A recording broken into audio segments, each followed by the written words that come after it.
ஐயா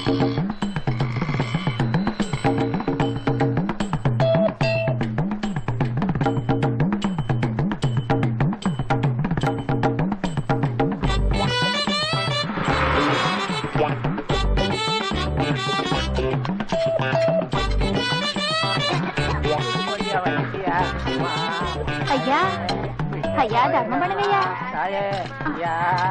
ஏமா போடுங்கம்மா. ஐயா ஐயோ தினமும் என் ரிக்ஷாவில ஏறும் போதே நினைச்சேன், என்னடா துணி எல்லாம் நல்லா இருக்கு, உடம்பு குப்புன்னு நாறுதேன்னு. நீ பிச்சைக்காரியாடி, பேங்க்ல வேலை செய்யறேன்னு சொல்லி என்ன ஏமாத்திட்டியாடி. என்னையா பெரிய பேங்க், நான் தினமும் பிச்சை எடுத்து 2 வீட்டுக்கு சொந்தக்காரி. அப்புறம் எதுக்கடி பேங்க் போற? டெய்லி கலெக்ஷன் கொண்டு போய் பேங்க்ல கட்டுறேன்யா. என்ன நினைச்ச? 5-6 பேர் என்ன காதலிச்சிருக்கானுங்க. யாரு இவனுங்களா?